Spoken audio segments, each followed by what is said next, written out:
qytetarët e Kosovës, e po ashtu jemi në ditën e dytë të fushatës, do të flasim për premtimet dhe se si do të shkojnë realisht zgjedhjet e 28 dhjetorit, sepse flitet që disa parti kanë pak gjasa realisht që edhe të kalojnë pragun. Të gjitha këto do të diskutojmë me politologun Avdi Smajlaj, profesor, mirë se erdhe. Mirë se erdhët.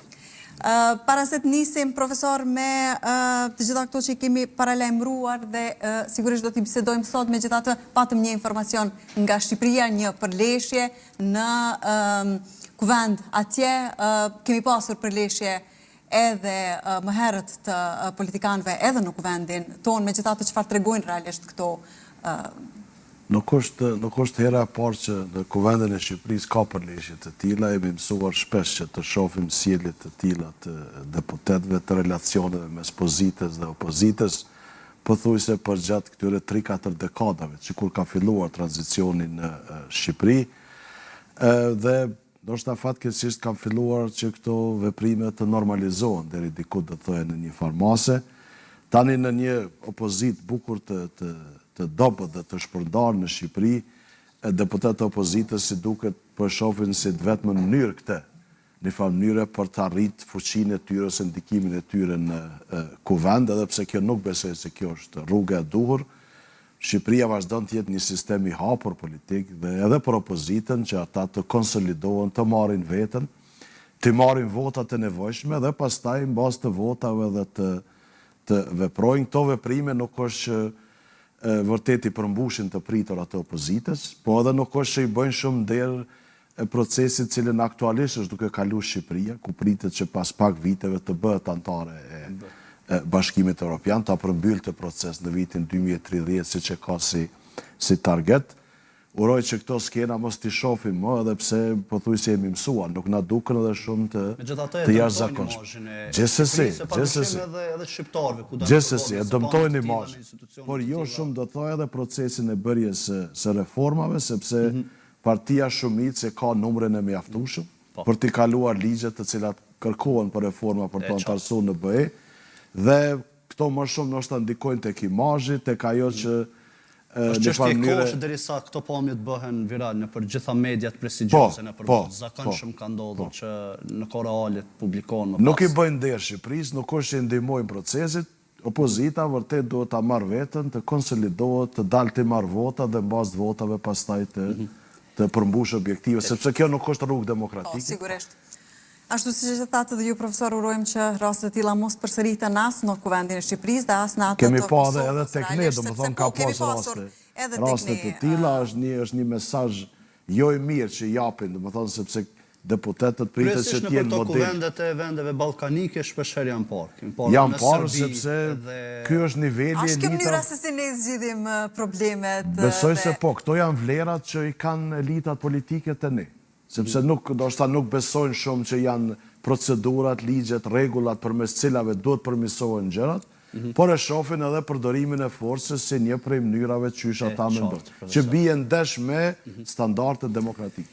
Rregull, profesor, flasim pak sepse ka kohë që së bashku kemi diskutuar vetëm për gjëra jo të mira. Sfundmi një lajm i mirë erdhi nga presidenti Osmani dje në orët e mbrëmjes, ku njoftoi përheqjen e masave nga BE-ja. Me këtë rast u përmend edhe zhbllokimi i 205 milionëve i cili pritet ndodh në janar të vitit të ardhshëm, po besoj një lajm i mirë ky në këtë mesin e lajmeve negative që kemi pas. Ky është një lajm i mirë për shumë arsye.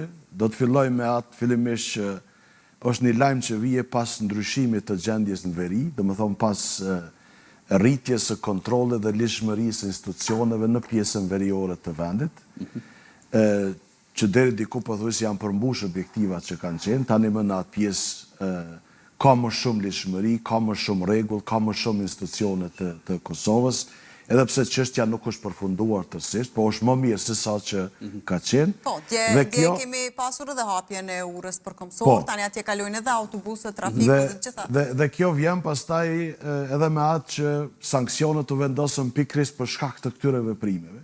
Dhe tani edhe vetë heqja e sanksioneve është një shenjë që deri diku këto veprime i arritën objektivat, jo tërësisht, po të paktën për rritjen e lishmërisë në pjesën veriore.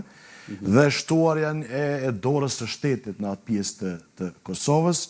Krahas kësaj, heqja ose fillimi heqjes së këtyre sanksioneve është një mundësi e mirë për të zhbllokuar procesin e reforma fillimisht, sepse që nga vendosja sankcione pastaj ngërçi jon institucional në kuvend, qeveri e kështu me radhë, sikur e ka lënë jashtë agjendën e reformave për integrim në Bashkimin Evropian, dhe tani më kjo i hap rrugë rikthimit në prap në farë mënyrë ose intensifikimit të reformave të nevojshme për antarësim në Bashkimin Evropian, dhe krahas kësaj hap rrugë gjithashtu edhe miratimit të planit të rritjes, që është për tërë Ballkanin Perëndimor, plan i cili ka synim që ta përshpejtoj procesin e antarësimit të shteteve të Ballkanit Perëndimor në Bashkimin Evropian, dhe Kosova pikërisht për shkak të këtyre sanksioneve kishte edhe të bllokuar çështjen e miratimit të planit që mund të përfitojë domethënë qindra miliona, po krahas përfitime financiare, përfitimet më të mëdha janë që nga këto përfitime financiare do të kemi reforma, nga të cilat përfitojnë edhe qytetarët, edhe vendi, edhe shoqëria në përgjithësi, dhe normalisht që kjo është ajo që ka qenë e pritshme, që sa kohë besoj që Bashkimi Evropian fillimisht edhe kur i ka vendosi masa nuk kanë qenë të drejta. Sepse nuk kanë qenë proporcionale karshi me veprimet që janë bë, por edhe nuk ka pas veprime proporcionale në anën e Serbisë, për zëmë e cila direkt. Ka pas, është treguar shpeshherë, kemi diskutuar edhe këtu në studio, sepse kjo në faktisht edhe pyetja që desha ta shtroja në VM. Pra, që vlerësoni që të pjesën se si masat ishin vënë ndaj Kosovës, kemi diskutuar pikërisht edhe me ju që shpeshherë BE-ja ka treguar standarde të dyfishta në raport me Kosovën edhe me Serbinë. Po. Fillimisht ka qenë shtytja e BE-s ka qenë frika një destabilizimi, jo vetëm në pjesën veriore, po në tërë Ballkanin Perëndimor. Megjithatë, veprimet që i mori pastaj BE-ja u tregua e njanshme. Domethënë na vendosin neve sanksione, bukur të mëdha, karshime me raporte ose me veprimet që u bën. Në anën tjetër, Serbia ende mban ata që janë përgjegjës për sulmin në Banska, dhe nuk kemi veprime të Bashkimit Evropian kundër Serbisë. Një gjë që tregon ndoshta edhe njanshmërinë ose pozicionimin e BE-s në këtë relacion, po edhe tregon ndoshta edhe pafuqinë e Bashkimit Evropian, dhe nga pafuqia normalisht që më shumë e dëmtojnë atë që është më i dobët, në rastin tonë po e zëm, sesa një shtet që ka ndoshta marrëdhënie më të mira me disa shtete anëtare të Bashkimit Evropian, të cilat e kanë mbështetur për një kohë dhe vazhdojnë ta mbështesin, pra tregon një lloj qasje jo shumë të drejtë të Bashkimit Evropian në këtë rast, po edhe një pafuqi të tyre vërtet për t'ju qasur problemeve ashtu siç kërkohet, mirë po duke i dhënë më shumë hapësirë atyre që kanë mundësi më të mëdha edhe ekonomike dhe ushtarake kështu me radhë dhe politike, në dëm të shtetit tonë të Kosovës që ndoshta i ka pak mundësitë më të kufizuara, sepse vazhdon mos nifet nga 5 shtetet anëtare të Bashkimit Evropian, pra ka qenë një qasje jo e drejtë dhe sanksione jo të justifikueshme do thoja, por megjithatë janë, domethënë kjo është gjendja dhe e mira është që kanë filluar të heqen këto sanksione, uroj që Kosova të përfitojnë nga heqja këtyre sanksioneve, të fillojë më njëherë me miratimin e planit të rritjes, edhe pse kjo tani varet nga ne. A do të bëjmë ne kuvend për të miratu planin e rritjes apo jo? A do të bëjmë ne kuvend për të miratu buxhetin apo jo? Domethënë tani nuk është vetëm çështja tek bllokata e BE-s, po e kemi edhe këtë bllokadën tonë, nëse mund të themi këto sanksione që ja kemi vendos vetes, ose që partitë kanë vendos sanksione vendit përmes bllokadës, po them sanksione kushtimisht, edhe këto janë disa kufizime, duke mos kriju institucione që ta miratojnë planin e rritjes, që lidhet direkt me përshpejtimin e procesit antarësimit këtë rast të Kosovës në Bashkimin Evropian, që është një prej synimeve kryesore që ka Kosova. Profesor, përmendet se ndoshta arsyeja pse edhe janë hequr mund të ketë ndikuar edhe gjithë ajo që ka shkuar realisht mirë në pjesën veriore të vendit. Tashmë kemi parë që atje edhe janë kthyer kryetarët, mund të ketë ndikuar ndoshta edhe kthimi i kryetarëve, sepse kemi parë pakënaqësinë e ndërkombëtarëve në kohën kur edhe serbët nuk patën dalur në zgjedhje dhe atje shkuan kryetarët shqiptar. Tani ndonë se kemi kryetarët të komunitetit serb, megjithatë ajo pjesë nuk është e tensionuar ma. Droja BE-s fillimisht ka qenë eskalimi. Një gjë që nuk ndodhi, u menaxhu domethënë, edhe nga institucionet e vendit, edhe nga sepse realisht është menduar që edhe me kthimin e kryetarëve serb do të ketë tensione, do të ketë eskalim. Po, edhe kjo domethënë, pastaj përtej kësaj që u menaxhu mirë si çështje, u menaxhu në kuptimin që nuk eskaloi, sepse këtu ishte frika që ishte pastaj lufta në Ukrainë, rreziku që mund të reflektohet një konflikt i ri sepse i duhen atko Rusisë për ta tërhequr vëmendjen nga lufta në Ukrainë. Ky ishte rreziku se droja sa e shtytja më e madhe që e kishte në atë kohë Bashkimi Evropian. Pastaj e mira është që nuk eskaloi, u menaxhu mirë dhe krahas kësaj ishte edhe kërkesa për ndryshim të pushtetit, sepse dalja e serbëve në zgjedhje ishte e komunitetit serb, ishte shumë e vogël, ishte domethënë zgjedhjet u majtën në bazë të ligjit, u përmbushën kriteret ligjore, por mungon të ai legitimiteti politik për shkak të daljes së vogël të pjesëmarrësve në zgjedhje, se bojkotimi i zgjedhjet nga komuniteti serb, dhe tani me zgjedhjet e reja lokale, ku kishte pjesëmarrje, domethënë të gjitha komuniteteve, u bë edhe transferimi i pushtetit në mënyrë patësore, ka filluar qeverisja lokale në atë pjesë, ka shenja që kanë filluar të përmirësohet respektimi i shtetit dhe institucioneve dhe me simbolet e shtetit. Uroj që kjo të vazhdoj, ata të integrohen në shtetin e Kosovës, sepse është shteti gjithve. Shteti i Kosovës është shteti gjithë qytetarëve të saj. Është në interes edhe tyre për të kriju një stabilitet, për ta kriju të armën e tyre politike, jetën e tyre e kështu me radhë, ata duhet të integrohen në shtetin e Kosovës. Uroj që këtë jetë një proces i mbari i kësaj, do thoja, pas ndryshimit të gjendje në veri, sepse tani më atje nuk ekziston edhe ai presioni që ishte nga grupet organizuara kriminale që ushtronin direkt presion në udhëhecit e komunitetit serb në ato pjesë. Tani më kjo si duket nuk është për shkak luftimit krimit që është bërë në atë pjesë, kthimit të lëshmërisë, megjithatë presionin nga Beogradi vazhdon mbetet, është evident, e pam edhe dje në hapjen e fushatës, gjë të cilën institucionet e vendit duhet ta menaxhojmë në vigjilencë dhe me një, do të thoja, ndoshta me një këmbgulsi, por çdo herë duke u koordinuar me aleatë dhe mbështetësit. Pikërisht për këtë, profesor, a ka gjasa që ndoshta të ketë sërish kthim të masave në rast se ka tensione, apo çfarë duhet bëj Kosova që mos përballet sërish me të njëjtin ndëshkim që e pati? Por të mos tani ndoshta nuk është edhe aq e lehtë për të vendosur prap sanksione, sidomos në kohën kur kanë proceduralisht është jo aq e lehtë, kohën kur kanë filluar të hiqen.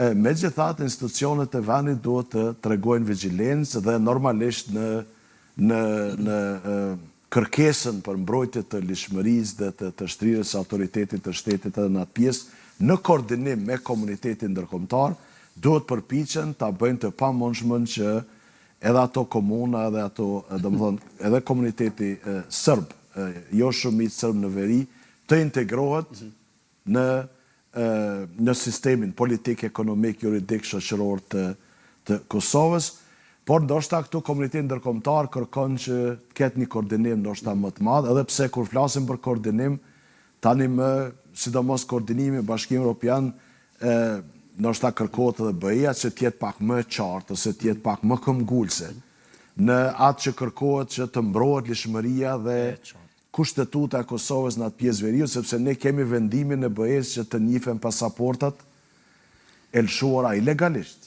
Një gjë që sfidon autoritetin e shtetit në atë pjesë të Kosovës. Pra në rast se kërkohet koordinim nga BE-ja me institucionet e vendit, edhe BE-ja do të jetë në nivel të detyrës, jo duke sakrifiku lishmërinë, kushtetueshmërinë dhe shtetësinë e Kosovës. Profesor, sa jemi tek BE-ja dhe masa që u hoqën dje, para se të kalojmë më pas edhe tek fushata dhe premtimet që partitë politike kanë gjatë kësaj kohe. Në një video të cilën u publikua edhe nga vetë presidenti Osmani, u duk se ndërhyri më pas edhe Edi Rami në formë shakoj dhe u po një raport i mirë mes dyshës. Video kjo të cilën ftoj ta ndjekim së bashku, më pas edhe të komentojmë disi raportin mes Kosovës dhe Shqipërisë, sepse shpesh herë liderët kanë qenë fokus, profesor, për raportet mes tyre. Ndjekim video.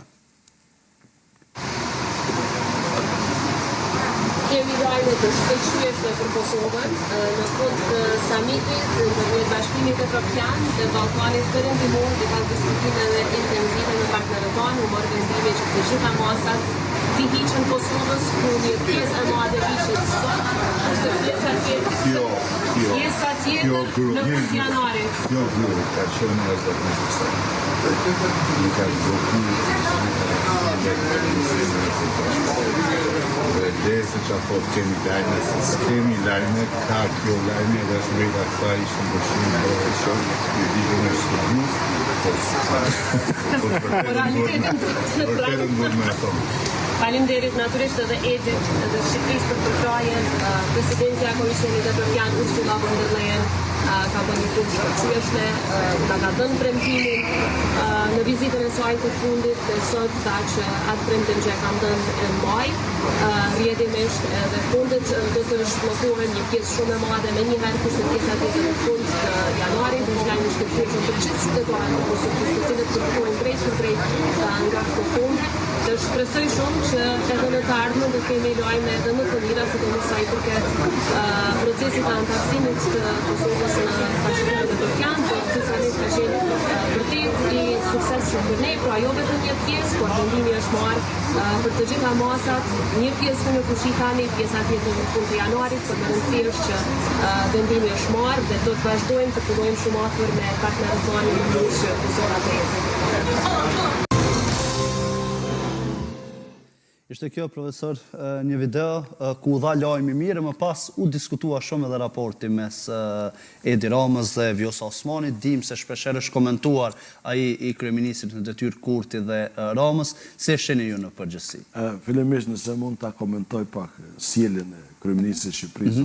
Domethënë, vazhdimisht ka pas sjellje të tilla, ndoshta jo shumë konvencionale, në mënyrë që mënyrë miqësore i bën edhe me liderët evropian, me kryeministrin e Italisë, për zëmë Ulja para saj, me presidentin Trump gjithashtu e kështu. Dhe më thonë i shoh më shumë si pjesë, nëse mund të asoj lloj karizme të tij që përpiqet ta rres autoritetin përmes veprimeve të tilla. Sa përket raporteve, ka pas një kohë do thoja, mirë po ka pas një kohë që ndoshta raportet nuk kanë qenë edhe aq, ose kanë qenë pak të ftohura, do thoja, më shumë se sa të prishura mes kryeministit Kosovës dhe të Shqipërisë. Mirë po i shoh më shumë si çështje ndoshta nivelin personal, jo shumë që janë prish për politika caktuara, do thoja. Dhe në këtë aspekt janë lehtë të përmirësueshme.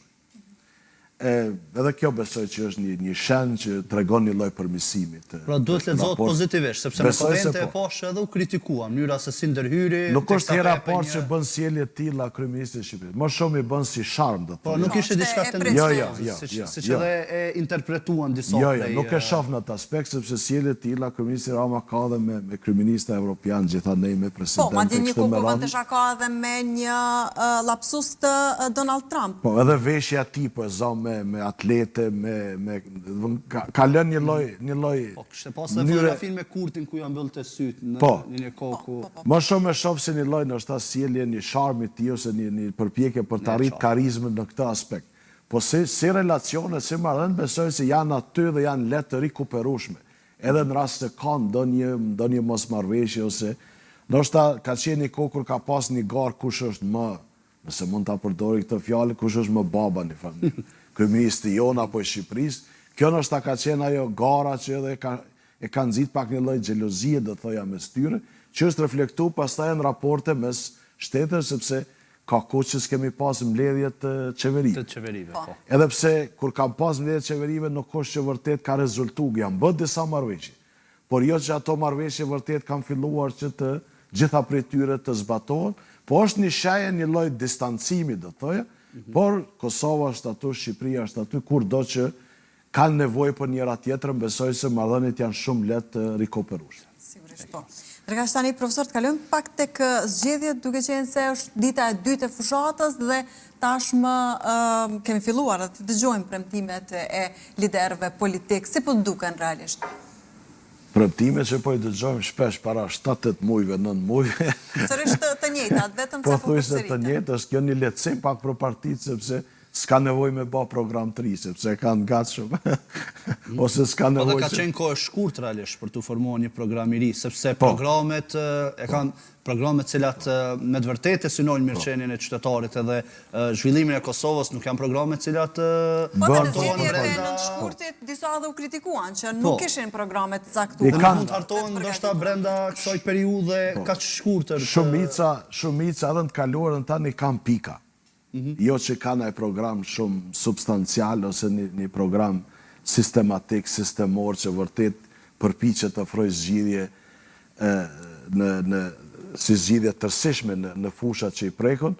Tani sikur po përsëriten disa gjëra, ajo që bie më shumë në mendje është rritja e pagave. Pothuajse tek gjitha partitë shohim që është rritja e pagave, si duket kanë synim që të targetojnë qytetarin i cili normalisht që rritjen e pagave nuk mund ta shef si diçka që jo të mirë për te.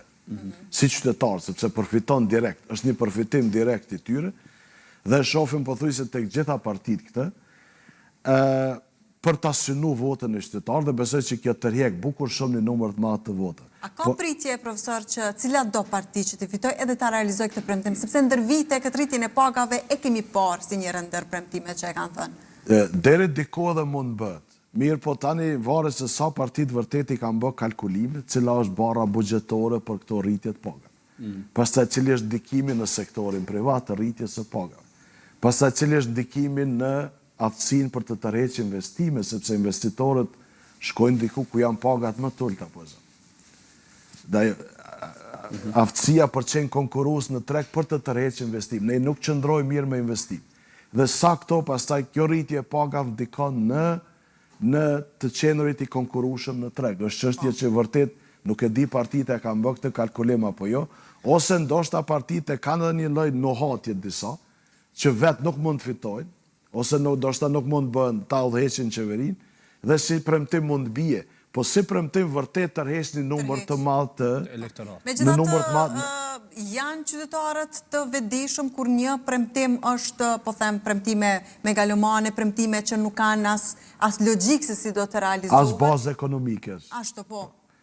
Qytetarët megjithatë janë të është shumë atraktive. Në momentin kur dëgjon se rritet paga është diçka që të prek direkt. Sepse unë pash po qarkullon shumë edhe rritja e shtesave, Edhe pash një shtesat entuziazëm të jashtëzakonshëm të nanave të reja për premtimin që si duket e ka dhënë vetëvendosja për rritjen e shtesave dhe për fëmijët dhe për nënat leona. Që tërheq një numër të madh votave. Tërheq një numër, po kjo është një barë bukur e madhe e shtetit.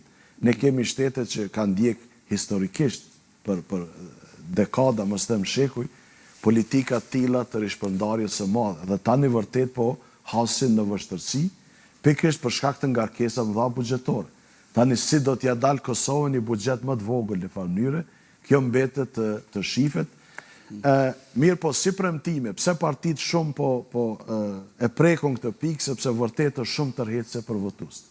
Sa është e qëndrueshme, cilat janë kostot ekonomike afatgjate, ose a do t'ishte më mirë që ketë më pak rishpërndarje, më shumë investim në shëndetësi, në arsim ku përfitojnë qytetarët, ndoshta këto përfitime nuk është që i shohin direkt qytetarët. Edhe këtu partitë hezitojnë pastaj për të marrë. Mirë, po partitë do duhet të ishin pak nivel që të krijojnë disa objektiva përtej rritjeve të drejt për drejta që i kanë qytetarët. Pak më afatgjate, pak më vizionare. Jo vetëm premtime për të marrë vota, por do të menu pastaj që ku është vendi pas 5 vite, 10 vite. Në rast se shpërndarja më e madhe tek fëmijët bëhet tek fëmijët, tek shtesat, tek lehonat. Po nuk investohet në arsim, çka ju kemi ndihmuar ne fëmijëve to. Ose nuk investohet në shëndetësi. Po përmenim subvencionimin e banave, është një prej premtimeve që po dëgjoj. Po pse s'flitet për një sigurim shëndetësor? Një sigurim përgjithshëm shëndetësor. Dhe sigurimet shëndetësore realisht janë premtuar tash në sa vite. Se sa vite. Ose është premtimi për bazën e dhënave shëndetësi. Nuk po e shohim që po përmendet shumë. Është diçka që mund bëhet shumë lehtë. Por pse nuk po bëhet? Cilat janë politikat, pastaj mbetet shifet, po ajo që po lë përshtypje është partitë janë shumë të fokusuara në premtime afat shkurte, që merr vota aty për aty. Është një lloj ndrimi paras buxhetit me votë, ndrym direkt, shkëmbim direkt, do thoj. A mund të jetë ndoshta profesor kjo për shkak të kohës së shkurtër që kanë? Kohës së shkurt, po edhe të shtyra nga njëra tjetra. Edhe dinamikave të cilat ka prodhuar ngërçi politik. Edhe të shtyra nga njëra tjetra. Nëse ju premtoni rritjet pagave, s'kam qarë edhe unë pa premtu, sepse ti merr votat pastaj. Pavarësisht se ne nuk po mendojmë ku do të jetë vendi pas 5 vite, 10 vite ose 15 vite.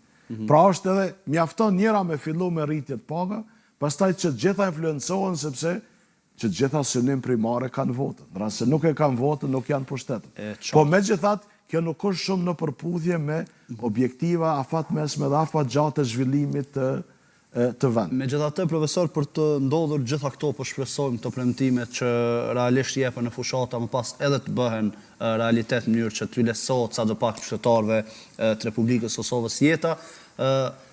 Këto zgjedhjet të cilat i kemi në më pak se 2 javë, do të na sjellin një mend zgjidhje, marrë parasysh raportet cilat i kanë për momentin partitë politike, gjitha vendosën të shkojnë pothuajse në këto zgjedhje si të vetme, ende nuk arritën ndoshta ta gjejnë atë gjuhën e përbashkët, ndonse pati tentime tek partitë ndryshme. Në perceptimin tuaj, cilat janë skenaret të mundshëm pas 28 dhjetorit? Në rast se partitë nuk reflektojnë, domethënë vazhdojnë të mbajnë qëndrimet që i kishin para zgjedhjeve deri tani, që pothuajse përjashtonin njëra tjetrën, ose nuk kishte një përpjekje të sinqert për bashkëpunim, për të krijim të koalicioneve, dhe në rast se kjo pastaj shoqërohet me një rezultat prafërsisht të njëjtë, ose me një ulje të vogël ose rritje të ndonjë partie, nuk përjashtohet vazhdimi i më të tjeshëm i ngërçit që kishim pastaj, sepse dhe ashtu kemi pas deklarata që do të kemi prapë zgjedhje në mars ose në prill, kur është çështja e Po e thonë edhe deputetët, kur po kemi intervista me ta, nuk po e përjashtojnë mundësinë. Ose ata mund thonë që mund kemi pastaj edhe në qershor dikur, ose në shtator, ose mund bëjnë këto zgjedhjet pothuajse periodike çdo 3-4 muaj. Në rast se nuk reflektojnë partitë, i mbajnë qëndrimet që i kanë pas, që gjitha nuk po përjashtoj asnjë, që i kishin para fillimit fushatës, para shpërndarjes kuvendit, kriza është në derë një farë. Sepse nuk besoj që një parti do t'ja dalë vetë të marrë votat. Po dhe nëse i merë mbi 50%, presidentja prap ka me që vendin në Në rast se AK dhe Nisma nuk e kalojnë pragun, vetëvendosja merë më shumë se 50%. Kështu ishte një deklarat e ti para pak ditësh. Si janë gjasat? Sepse për Nismën sigurisht që ka dilema, po ndoshta pritje më të mëdha për ta kaluar pragun ka AK-ja apo jo? Partitë që janë afër pragut janë shumë të ndikuara nga niveli i daljes në zgjedhje, shkalla e daljes së votuesve në zgjedhje. Sa më lart dalja në zgjedhje, këto parti rrezikohen më shumë, sepse zvogëlohet përqindja, numri votave del më pak në përqindje. A mund të rritet pjesëmarrja? Një indikator që mund të rritet është pjesëmarrja e diasporës, prezenca e diasporës. Jo vetëm e tyre fizikisht, po kur janë këtu, pastaj marrin edhe disa që janë aty në familje që ndoshta edhe nuk e kanë pas shumë njetë, ose s'kan pas qëllim që dalin votojnë, mund dalin zbash, dhe kjo mund të arris pjesëmarrjen në zgjedhje. Mirë, pa jo që mund të ullë pjesëmarrjen në zgjedhje, është një lloj zhgënjimi i qytetarëve me ngërçin gati një vit, 9 muaj, 10 muaj sa ishte, që qytetarët pastaj nuk e kanë atë entuziazëm e dalë me votu, sepse është votim për të njëjtën ofertë. Votim për të njëjtit që blokun vendin për sa e sa vite, më falni, jo vite, po muaj, më falni. Po thuaj se një vit, profesor, prej shkurte. Uroj se të mos jetë vite. Derisa ti certifikojnë rezultatet, mund shkoj edhe një vit. Mund themi pastaj vite. Kjo mund ta ulë daljen, po ajo që mund ta arrisë vërtet është prezenca e diasporës me datën 28. Që realisht po bëhet një luftë e ashpër për votet e diasporës. Është luftë e madhe për votet e diasporës, po edhe ndikimin që diaspora ka këtu.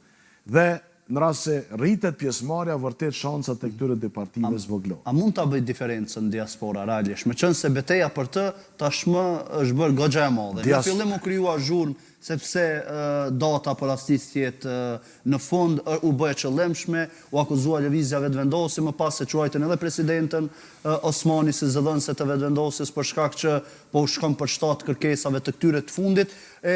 Kretë papritmas filluan gjitha partitë bëjnë më pas betej për votën e diasporës. Beteja për diasporën është shumë e madhe, do thoya, shumë e ashpër, Dhe vërtet vota e diasporës mund të bëjë ndryshim edhe për faktin që është këtu gjatë kohës pushimit.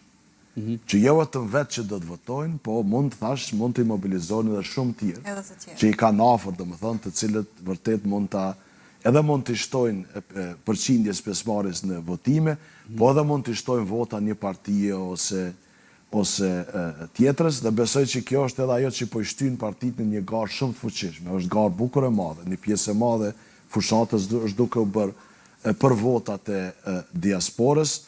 Ndoshta kalkulimi është që diaspora ndryshon pak më ngadalë se sa qytetarët që janë këtu, i ndryshojnë qëndrimet, i ndryshon edhe diaspora. Diaspora ndryshoi qëndrimin vitin 2021. Ishte një zëj fuqishëm i ndryshim vitin 2021.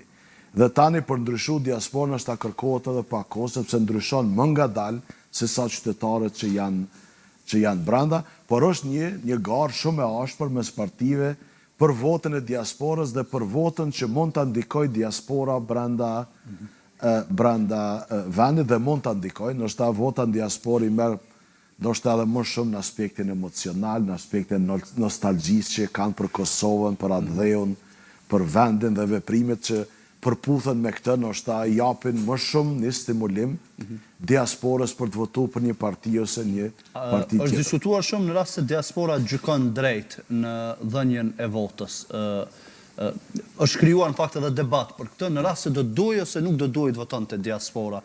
Pikërisht për shkak të asaj edhe argumenti kryesor që shpeshherë të tjerët e kanë dhënë është për shkak që ata janë vetëm në 2 periudha kohore, kryesisht në verë dhe në dimër, për më pak se 2 javë dhe e kanë vështirë ndoshta ta kuptojnë realitetin edhe vështirësitë që i kanë qytetarët e Kosovës gjatë përditshmërisë së tyre. Në këtë kontekst, besoni që edhe mund të jetë ndoshta një votë e cila jepet pa u menduar mjaft mirë? Një çështje që është esenciale tek votuesit është niveli i informimit që ata kanë. Informatat që ata i kanë, sepse në bazë të atyre informatave, ata dhe vendosin në ditën e zgjedhjeve. Tek rasti diasporës, ndoshta ka nevojë që ata të jenë më shumë të informuar sa i përket zhvillimeve në vend, ose sa i përket qëndrime politikave që ndjekin gjitha partitë. Këtë aspekt ndoshta ka nevojë që të shtohet se të punohet më shumë me diasporën.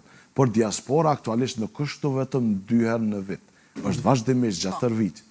Diaspora të ne është shumë e lidhur me familjet e tyre. To janë lidhje të fuqishme. Mirë, po në 2 sezone ndrehet më shumë. Është më e madhe. Megjithatë, diaspora është këtu për të mbështetur familjet në shkollim, për të mbështetur familjet në shëndetësi, për të mbështetur familjet edhe me gjëra esenciale familjare. Kështu që çdo gjë që ndodh në Kosovë prek direkt edhe diasporën. Në mënyrë ose tjetër. Në rast se qeveriset mirë u lehtësohet shumë diasporës. Në mungesë të disa prej politika vendore është rënduar shumë kuleta diasporës që shpenzojnë shumë familje.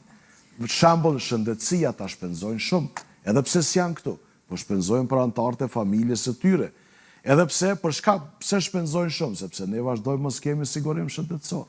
Mungojnë politikat e duhura të shëndetësisë. Këtë aspekt mendoj që diaspora duhet votojë, ne jemi diasporë. S'mund dojmë, ne gjithë kemi anëtarë familjes, gjysme ose më shumë në diasporë. Mirë, po ideja është që ndoshta mos prezenca fizike për një kohë ka nevojë për një informim më të madh, më të drejtë për zhvillimet që ndodhin në vend, sepse megjithatë pjesë e procesit duhet të jenë. Gjithsesi do të jetë, sepse nuk është një diasporë që është e shkputur nga vendi vet. Edhe këtu dallon po zot. Diaspora që ka emigruar para shumë dekadave, Turqi ose në Siri ose vende ndryshme, pothuajse janë shkputur politikisht. Po. Por diaspora e vonshme, domethënë, që ka emigruar kryesisht në demokracitë liberale ku atje vota ka një peshë shumë të madhe, unë e pres që ata do t'i kontribuojnë shumë edhe procesit zhvillimit të demokracisë, do të sjellin edhe vlerat e përgjegjësisë dhe llogaridhënies që janë shumë të rëndësishme ato e mbajnë gjallë demokracinë. Në rast se këto 2 institucione, përgjegjësia, llogaridhënia nuk funksionojnë, demokracia zbehet, domethënë nuk e jap funksionin e vet. Profesor, po shohim që të gjitha partitë tashmë në këtë moment që jemi në fushat, po thonë se janë të hapura për njëra tjetrën. Megjithatë, dje në këtë studio kishim ish deputetën, kandidate tani sërish për deputete në garadhët e PDK-s Liza Hoxha, e cila tha se duhet që të gjitha partitë të bëhen bashkë që të mos lejojnë që edhe një herë Kurti të marrë pushtetin. Beson që do të kemi ndarje të tilla ose do të kemi një bashkim të ish opozitës kundër një partie politike? Unë nuk mendoj që do të ketë një ndarje të tillë, kush do të qeverisë dhe deri në mas madhe kush do të jetë koalicion e përcakton vota e qytetarëve. Nuk janë pothuajse partitë politike ato që përcaktojnë. Ajo që mund të bëjë një parti është që mund të vendosë për veten e vet, të futet koalicion ose jo. Duke i marrë për bazë edhe koston politike të ikjes nga përgjithësia. Vendosja për të mos u futur koalicion është një ikje nga përgjithësia që ja kanë dhënë një pjesë të caktuar e qytetarëve. Një ndarje të tillë nëse e bëjnë domethënë në këtë rast përfaqësuesja e Partisë Demokratike dhe partive të tjera, besoj se kjo më shumë i shërben vetëvendosjes se sa partive. Një ndarje të tillë në aspektin e akumulimit votave, sepse kjo pastaj mund të ngjallë një lloj, nëse mund të themi një lloj nati tek qytetarët, që të grumbullohen rreth Zotrit Kurti në këtë rast, sepse janë bërë bashkë gjitha partitë kundër një udhëhecit një partie, pra nuk është që një qëndrim i tillë, një deklaratë e tillë vërtet i bën dobi Partisë Demokratike dhe partive tjera ish opozitare. Partitë duhet ta dinë që në këtë sistem ton parlamentar, shumë partijak, koalicioni është rregull, nuk mund të ikën. Sa pajtohen, sa nuk pajtohen me, sa mund bëjnë marrëveshje është çështje tjetër. Po përjashtimi a priori një partie ose tjetër është besoj që një veprim që nuk i shërben pluralizmit në vend, nuk i shërben pastaj edhe këtij zhbllokimit cilën gjithë po e presëm që gati një vit. Pra është qytetari ai që sepse mund na çojë në një cikël të njëjtë, prapësisht nëse do ketë nevojë për koalicion. Nëse partitë pra barrikadohen, ose nëse muj me përdor këtë sloganeve të vendosjes, nëse partitë nuk lëshojnë pe asnjëra, domethënë ne prap kemi një krizë të radhës, sepse nuk besoj një parti do t'i marrë vetë mbi 50%. Nuk është 2021, po dhe nëse i merë mbi 50%, është çështja presidentit, që do t'i ketë 66 ose 7% të votave, 2/3 të reflektuara në kuvend, që nuk besoj që në parti partitë edhe kanë dhënë preferenca deri diku të tyre me cilat prej partive dhe do dëshironin ndoshta ose e shohin më të mundshme bashkëpunimin. Si për shembull Partia Demokratike e Kosovës e përmendi AK-n edhe LDK-n, mirë po nuk e përmendi nismën për cilën edhe u diskutua që po parafrohej një marrëveshje mes tyre. Kësaj nuk pati profesor shumë koalicione parazgjedhore me përjashtim të vetëvendosjes e cila shkoi me guxon në koalicion edhe me alternativën për SHDK. Po, me atë parti, më pas PDK-ja pati një koalicion me lista për familjen, që i bie që partitë shqiptare në mezetin nuk arritën të ke një marrëveshje para këtyre zgjedhjeve. Mirë po, një gjë e tillë mund edhe të ndodhë ndoshta tek këto partitë të cilat ne po i quajmë të ish opozitës. Koalicionet do të bëhen pas zgjedhjeve. Partitë mund t'i kenë preferencat e tyre, po këto preferenca varen nga votat që i merr nga qytetarët. Mund ketë preferenca një parti, po në rast se nuk e mbrin shumicën e mjaftueshme, ose nuk e dal partia e parë për ta marrë kryekuvendarin në farë mënyre, ose për të qenë mandatari i parë për të qenë kryeministër, domethënë është vota e qytetarëve ajo që pastaj i filtron këto preferencat që mund t'i kenë partitë për koalicion. Po nuk i shoh partitë me dallime të mëdha ideologjike ose programore që mund t'i pengonte këto parti që të bëjnë koalicion. Jashtë ka krizat koalicion, por janë për çështje ideologjike programore. Dhe ne janë kryesisht duken personale mes liderëve të partive. Një gjë që ka dëmtuar shumë vendin. Pra, preferenca është legjitime me pas, por to preferenca pastaj do të validohen pas zgjedhjeve. Është sovrani, është votuesi ai që e përcakton, a ke mundësi mi përmbush preferencat apo jo. Në rast se jo, do shkosh me preferencën e dytë, preferencën e tretë, katërt, po është obligim, është përgjegjësi për ta qeverisë vendin.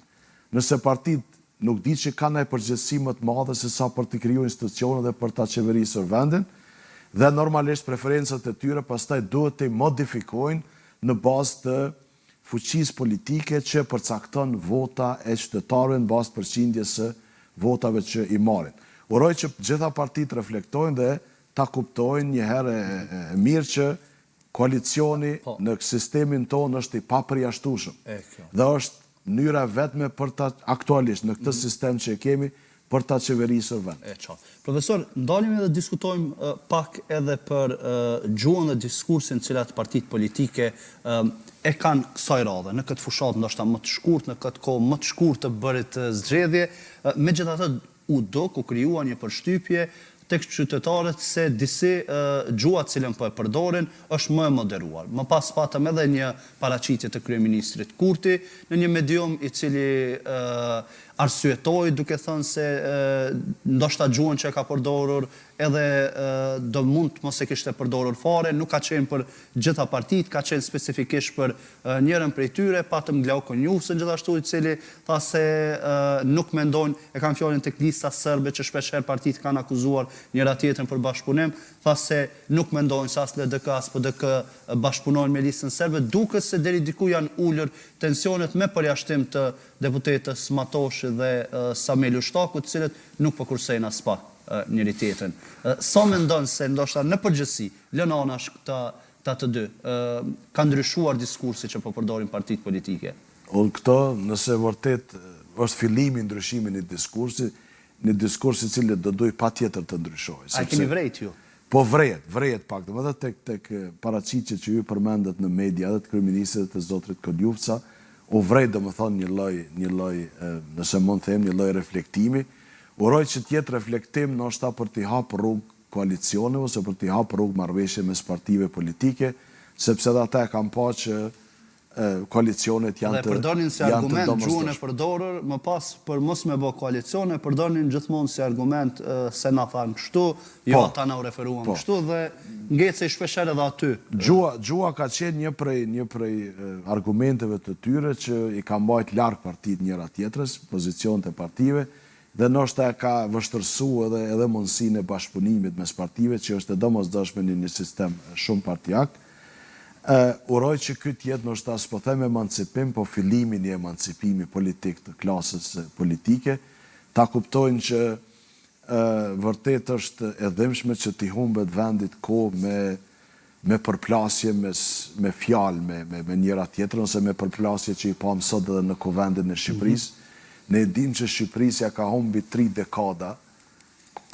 dekada kohë, energji, mund këto përplasje mes partive politike. Këto përplasje janë vjetra dhe ndoshta do duhet merrnim si mësim, edhe pse nuk kanë munguar në Kosovë, po vërtet diku mbi 90% të kohës dhe të energjisë klasës politike ja kanë marrë një përplasje të tillë, nga e cila klasa politike në Kosovë do duhet të mësonte, sepse nuk është diçka që i shërben vendit. Është diçka që i ndan shoqërinë, është diçka që e pam edhe herën e fundit që e bllokoi tërësisht funksionimin e institucioneve, bllokoi edhe kuvendin, jo vetëm bërjen e qeverisë, pra uroj që vërtet jetë një fillimi një emancipimi politik të klasës politike, t'i kthehen problemeve reale që i kanë qytetarët, sepse fundja qytetarëve nuk ju interesojnë problemet personale të politikanëve, nëse ata kanë probleme personale, është mirë që t'i trajtojnë në kanale personale, mos ta zënë hapësirën publike me çështje personale, duke i njohur problemet më banale me të cilat përballen sot qytetarët në të gjitha fushat. E qartë. Profesor, faleminderit shumë që ishe sot. Faleminderit për Shumë faleminderit edhe një herë për kohën. Do të vazhdojmë akoma të flasim për